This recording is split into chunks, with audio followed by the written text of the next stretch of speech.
Boa noite, então, aí, pessoal. Então, vamos deixar essa aula gravada aí, né? Bom, na última aula eu falei sobre a situação de aprendizagem 1, contexto 1, atividade 1, né?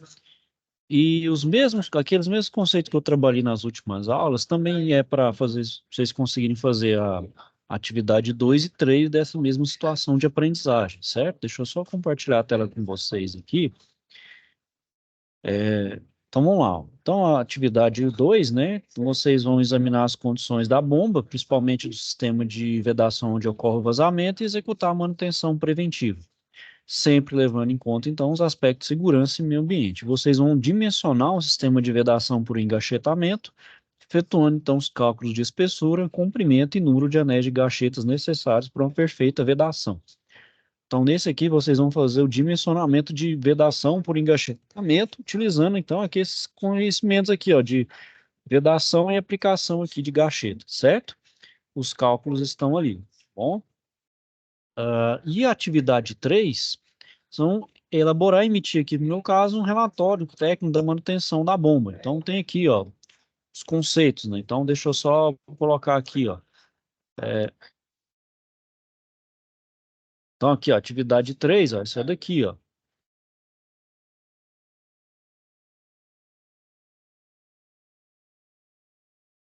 Ok? Então, é essa daqui. Vamos utilizar aí a folha resposta, certo? Que é esse relatório de manutenção aqui. Vocês vão marcar aqui como se fosse mesmo fazer uma manutenção de uma bomba, correto? Como se foi feito lá. No caso, como foi feito lá a gacheta, vocês vão colocar aqui, certo? Então, nós vamos colocar o número da ordem, a tag, né, da bomba, fabricante, modelo. Vocês vão colocar o tipo de intervenção, caso ele é uma corretiva, né? O motivo da manutenção, o histórico do equipamento, o tempo médio entre falhas. Então, vocês vão preencher aqui, pessoal, como se vocês estivessem fazendo a vera mesmo, uma manutenção. Caso você já tenha alguma conhecimento prévio, já trabalham na área, você pode colocar aqui conforme a expertise de vocês. Mas, contrário, pessoal, você pode estar criando aqui mesmo, simulando, como se fosse simulando mesmo, fazer uma manutenção, preenchendo da forma correta, como vocês acham que deveriam ser, por exemplo, no trabalho de vocês. Bom, então essa é a atividade 3 e a atividade 2 também. Bom, então agora eu vou partir para o contexto 2, atividade 1, correto? Vamos lá, vamos ler aqui o contexto 2 para a gente entender. Bom, após o reparo da bomba centrífuga A e aproveitando a oportunidade, o cliente solicitou ao Juvenal uma consultoria na bomba centrífuga B, que conduz água para o reservatório do condensador, trocador de calor. Juvenal, ao examinar a bomba centrífuga B, constatou que a mesma estava fora das condições operacionais aceitáveis, gerando assim um aumento significativo na temperatura do óleo de lubrificação dos mancais. Então, mediante ao problema encontrado e a solicitação do cliente, Juvenal resolve realizar uma inspeção de manutenção na bomba centrífuga B. Juvenal efetuou a desmontagem da bomba e percebeu, ao ler o manual técnico, que o rolamento de escora de contato angular que estava montado tinha a nomenclatura 7306-BEP e não era especificado pelo fabricante.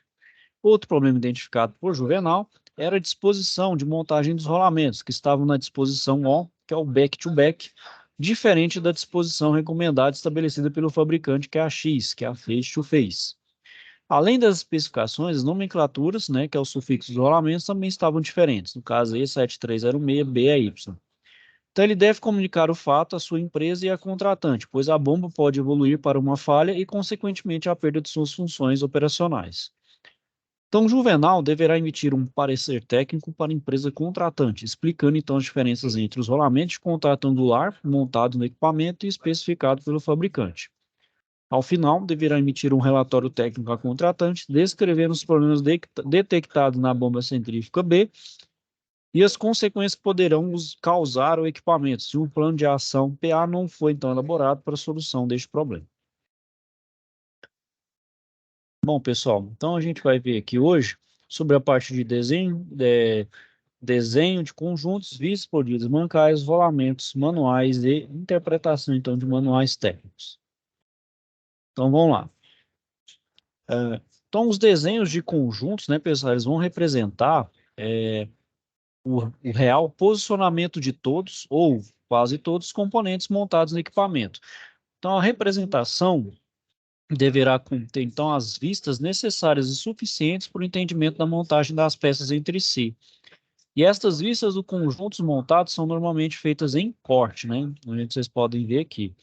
Para atingir, então, os objetivos desse tipo de desenho, vamos usar, então, na prática, além dos cortes e seções de todos os tipos, a retirada de algumas peças do conjunto, que porventura tapariam as outras, atrapalhando a interpretação. E, por vezes, né, a gente usa também outros recursos técnicos não catalogados. Portanto, né, pessoal, os objetivos desse tipo de desenho não é resolver completamente cada peça, sim a posição relativa das mesas.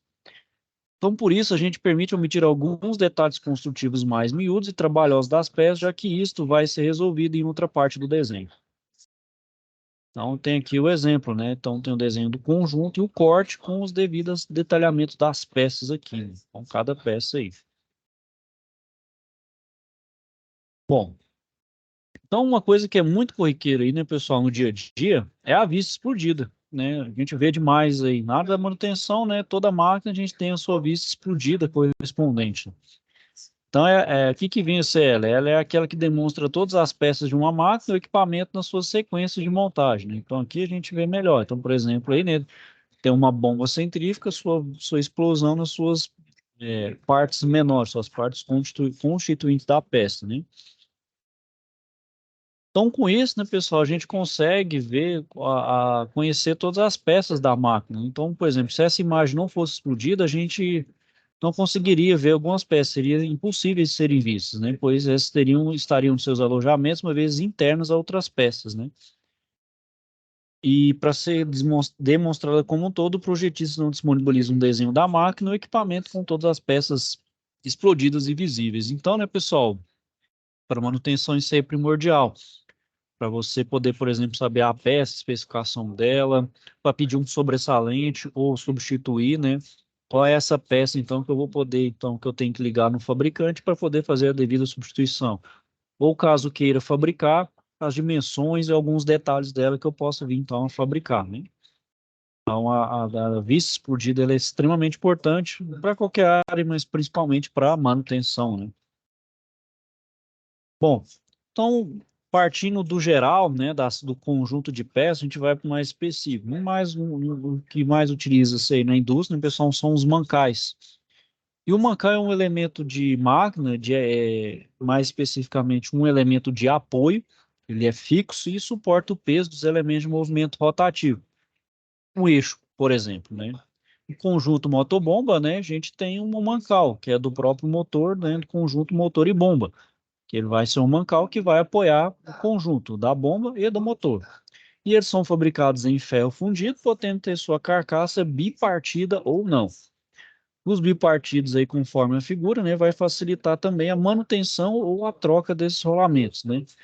E para reduzir o atrito interno ao mancal, a gente utiliza os lubrificantes, né? E os rolamentos, né, são peças metálicas e cilíndricas que têm como finalidade o movimento relativo, então, entre duas peças. Por exemplo, o rolamento permite o movimento do eixo, porém não permite o movimento do mancal, né? Ou seja, um fica fixo e o outro fica móvel, né? Então, esses elementos rolantes vai permitir esse movimento relativo entre um e o outro, né?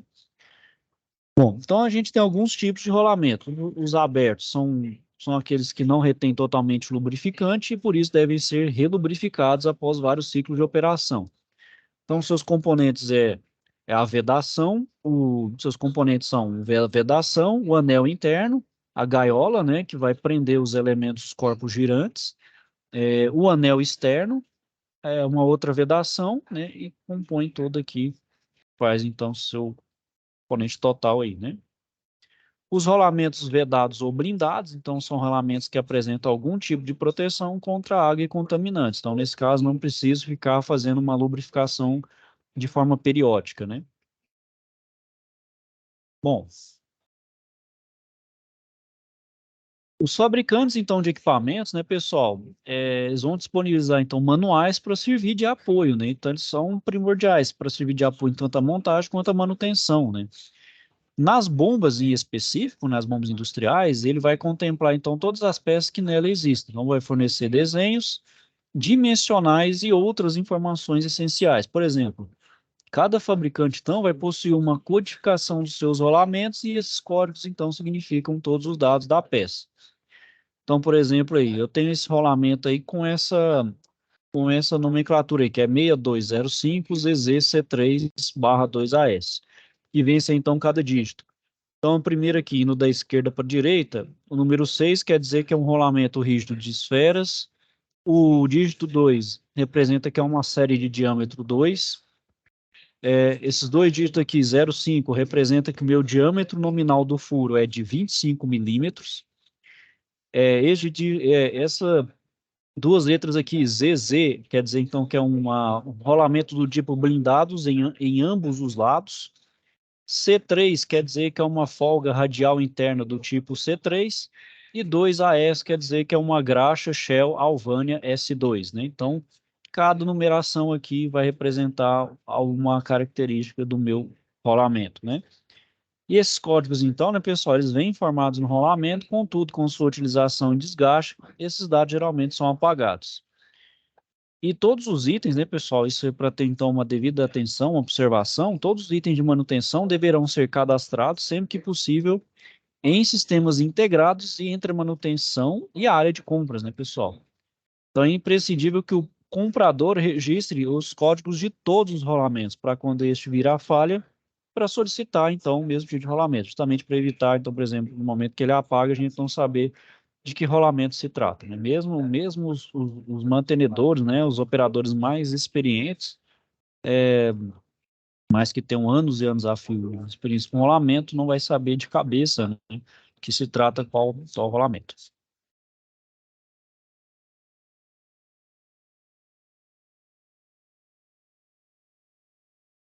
Bom, então, assim como é importante, né, pessoal, o manual técnico do equipamento para a empresa, também é importante a sua interpretação. Então, os manuais, né, vão conter inúmeros termos técnicos, né, formas, então, e cálculos, né, desenhos técnicos, as simbologias, entre outros, né? Então, o desenho técnico, pessoal, além de ele tem que ser bem indicado, bem feito, bem legível, tem que saber, então, fazer a leitura, né? A leitura e a interpretação correta daquele desenho. Então, nele vai ter os termos técnicos, as formas, os cálculos, né, as simbologias, o próprio desenho, né? Então, para que esses dados se tornem informações, eu preciso, então, que eles sejam interpretados, pessoal. Se eu não souber fazer uma leitura adequada e correta do meu desenho, de nada ele serve, mesmo que ele esteja totalmente completo, bem feito. Se eu não souber fazer uma leitura, então de nada adianta, de nada serve. Então, eu preciso de um bom conhecimento técnico para poder compreender esse desenho. Então, a gente vai ter alguns termos técnicos, rolamentos, pessoal, como força axial e força radial. E aí tem que saber, tem que ser previamente pelo, né, a gente como profissional da mecânica, para a gente entender, poder entender o funcionamento da peça ou da máquina de análise. Caso contrário, como eu falei, né, a leitura dos dados presentes no manual vai estar seriamente comprometida. E aí, pessoal, então,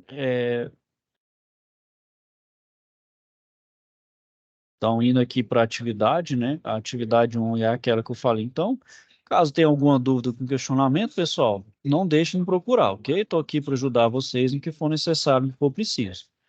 Bom, então vou desejar a todos aí uma boa noite. Fiquem então todos com Deus e até a próxima.